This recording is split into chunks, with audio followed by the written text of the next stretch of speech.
আসসালামাইকুম। আমাদের কয়লা কলেজের যে প্রফেসর, ঠিক আছে, এখন এই যে মোটর সাইকেলে কষ্ট করে এই বাসের সাঁকো পার হয়ে আসলো।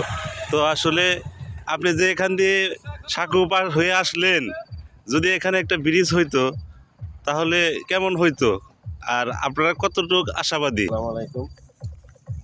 ব্রিজ তো এ যাবৎ শুনতেছি হচ্ছে আমাদের পূর্ববর্তী যে এমপি সাহেব ছিলেন শুভ, সেও মাটি অনেক পরীক্ষা নিরীক্ষা চালাইছে।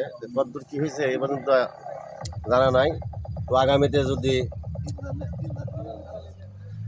এখানে 3জন কলেজের, তারপরে অনেকে মারা গেছে নৌকাডুবিতে। নৌকাডুবে মারা গেছে। তো ব্রিজটা হলে আমাদের সুবিধা অনেক কিছু। ওই পারে যাতায়াতে এই নদী বাজার আছে, এখানে বাজারে লোকজন আসে। হ্যাঁ, আর প্রতিদিন প্রায় 30-40 হাজার মানুষ এই খেয়াঘাট পার হয়ে মানে নদীর দক্ষিণ পার যায়। আবার স্টুডেন্ট আছে কলেজের, ঠিক আছে। এখানে বিশেষ হলো আকর্ষণ হচ্ছে কলেজটা, মেন উদ্দেশ্য হচ্ছে কলেজটা হলে এখন আমাদের একটা দুর্ঘটনা হইলে পারাবার জন্য অপেক্ষা করতে করতে ইন্তিকাল ফরমায়। অনেক মানুষ আছে ডেলিভারি রোগী, এই পার থেকে ওই পার যাওয়ার অনেক অসুবিধা হয়। কারণ এরকম অসুবিধায় আমরা আসলে অনেক ভুক্তভোগী। এই কারণে যারা আগামীতে ক্ষমতায় আসবেন তাদের কাছে আকুল আবেদন যে আমাদের ব্রিজটা দ্রুত জানি হয়ে যায়।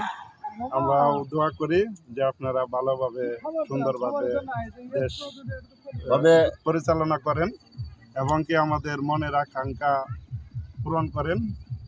ইনশাল্লাহ আমরা সবাই আপনাদের জন্য দোয়া করি, আপনারা ভালোভাবে দেশ পরিচালনা করেন এবং কি আমাদের মনের সম্পূর্ণ করেন। ধন্যবাদ তোমাদের ভাইকে। কথা হইলো এখানে আমাদের যে গ্রাম আছে, যেমন পহেলা আছে, সাপড়তা আছে, ডাঙ্গুপাড়া আছে, নবগ্রাম আছে, সমস্ত লোকে জোরালোই করতে হবে এবং সমস্ত লোক মিলা এটা যে কোনো ইয়েরে বলতে হবে এবং দাবি নিয়ে যাইতে হবে। তাহলে এটা সম্ভব, কারণ আমরা 2-3 করে লাভ নাই। এখানে আমরা যাই হোক, আমরা ওইটা একত্রিত হয়ে এই অনলাইনে ফেসবুকে দিয়ে যাইতে হবে এবং দাবি নিয়ে আসতে হবে যে হ্যাঁ আমরা এলাকাবাসী ওইভাবে একটা দাবি জানাইতে হবে। হ্যাঁ, ধন্যবাদ, সুন্দর একটা পয়েন্ট। তুমি এটা করছো, এটা আসলে ওইটা যোগাযোগ মাধ্যম অনেক কিছু, এটা প্রচার করতে হবে। প্রচার না করলে তো এটাই হবে না। এটা এমপি সাহেব যেই হোক তার মাথায় থাকবে এবং এটা করতে হবে।